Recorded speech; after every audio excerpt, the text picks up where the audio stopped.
Please like the video and share it so that it reaches many more people and you get sawaba, or rewards from Allah. This could be a sawabe jariyah or continuous reward for you long after you are gone. Volume 7, Book 67, number 424. Narrated by Ibn Umar. The Prophet cursed the one who did muthla to an animal, i.e., cut its limbs or some other part of its body while it is still alive. Volume 7, Book 67, number 425. Narrated by Abdullah bin Yazid. The Prophet forbade an-nubba and al-muthla. Volume 7, Book 67, number 426. Narrated by Abu Musa al-Ash'ari. I saw the Prophet eating chicken. Volume 7, Book 67, number 427. Narrated by Zardam. We were in the company of Abu Musa al-Ash'ari and there were friendly relations between us and this tribe of Jam. Abu Musa was presented with a dish containing chicken. Among the people there was sitting a red-faced man who did not come near the food. Abu Musa said to him, "Come on, and eat, for I have seen Allah's apostle eating of it, i.e. chicken."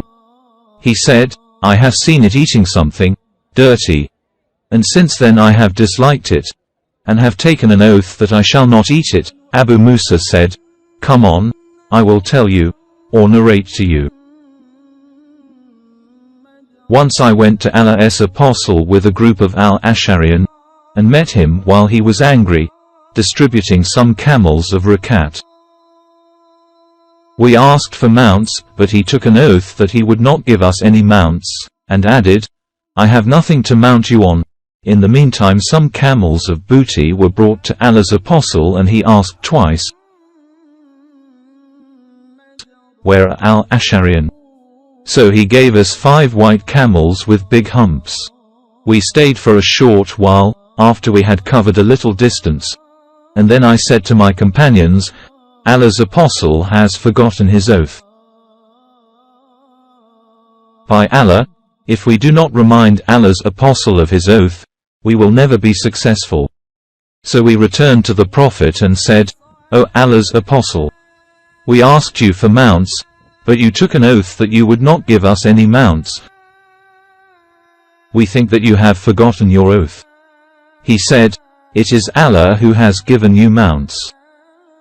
By Allah, and Allah willing, if I take an oath and later find something else better than that, then I do what is better and expiate my oath.' Volume 7, Book 67, number 428.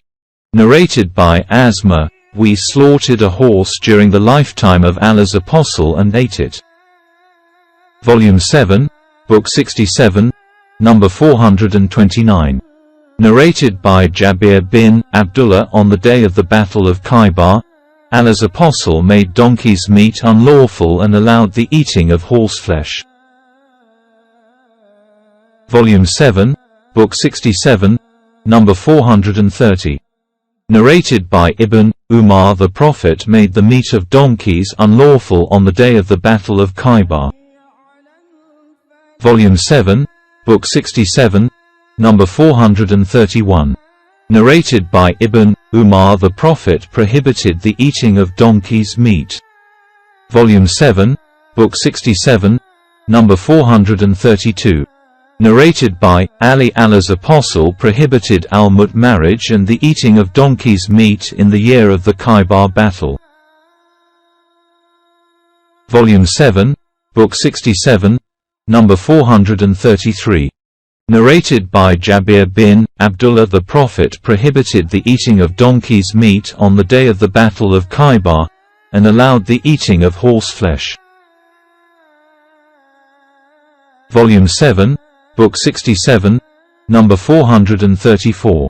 Narrated by Al-Bara and Ibn Abi Alfa. The Prophet prohibited the eating of donkey's meat. Volume 7, Book 67, number 435. Narrated by Abu Tha'alba, Allah's Apostle prohibited the eating of donkey's meat. Volume 7, Book 67, number 435. Narrated by Az Zuri, the Prophet prohibited the eating of beasts having fangs. Volume 7, Book 67, number 436. Narrated by Anas bin Malik, someone came to Allah's Apostle and said, "The donkeys have been slaughtered and eaten." Another man came and said, "The donkeys have been destroyed." On that the Prophet ordered a caller to announce to the people, "Allah and his Apostle forbid you to eat the meat of donkeys, for it is impure." Thus the pots were turned upside down while the donkeys' meat was boiling in them. Volume 7, Book 67, number 437. Narrated by Amra, I said to Jabir bin Zaid, "The people claim that Allah's Apostle forbade the eating of donkey's meat." He said, "Al-Hakam bin Amra al-Ghifari used to say so when he was with us, but Ibn Abbas, the great religious learned man, refused to give a final verdict and recited, 'Say, I find not in that which has been inspired to me anything forbidden to be eaten by one who wishes to eat it, unless it be carrion, blood poured forth, or the flesh of swine.'" 6.145. Volume 7, Book 67, number 438. Narrated by Abu Tha'alaba, Allah's Apostle forbade the eating of the meat of beasts having fangs. Volume 7, Book 67, number 439. Narrated by Abdullah bin Abbas, once Allah's Apostle passed by a dead sheep and said to the people, "Why don't you use its hide?" They said, "But it is dead." He said, "Only eating it is prohibited." Volume 7, Book 67, number 440. Narrated by Ibn Abbas, the Prophet passed by a dead goat and said, "There is no harm if its owners benefit from its skin." Volume 7, Book 67, number 441. Narrated by Abu Hurairah, Allah's Apostle said, "None is wounded in Allah's cause but will come on the day of resurrection with his wound bleeding. The thing that will come out of his wound will be the color of blood, but its smell will be the smell of musk." Volume 7, Book 67, number 442. Narrated by Abu Musa, the Prophet said, "The example of a good pious companion and an evil one is that of a person carrying musk and another blowing a pair of bellows.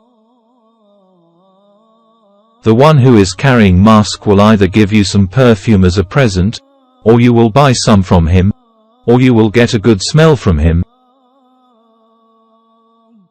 But the one who is blowing a pair of bellows will either burn your clothes or you will get a bad smell from him." Volume 7, Book 67, number 443. Narrated by Anas bin Malik, once we provoked a rabbit at Az Zaran. The people chased it till they got tired. Then I caught it and brought it to Abu Talha, who slaughtered it and then sent both its pelvic pieces, or legs, to the Prophet, and the Prophet accepted the present. Volume 7, Book 67, number 444. Narrated by Ibn Umar, the Prophet said, "I do not eat mastiga, but I do not prohibit its eating."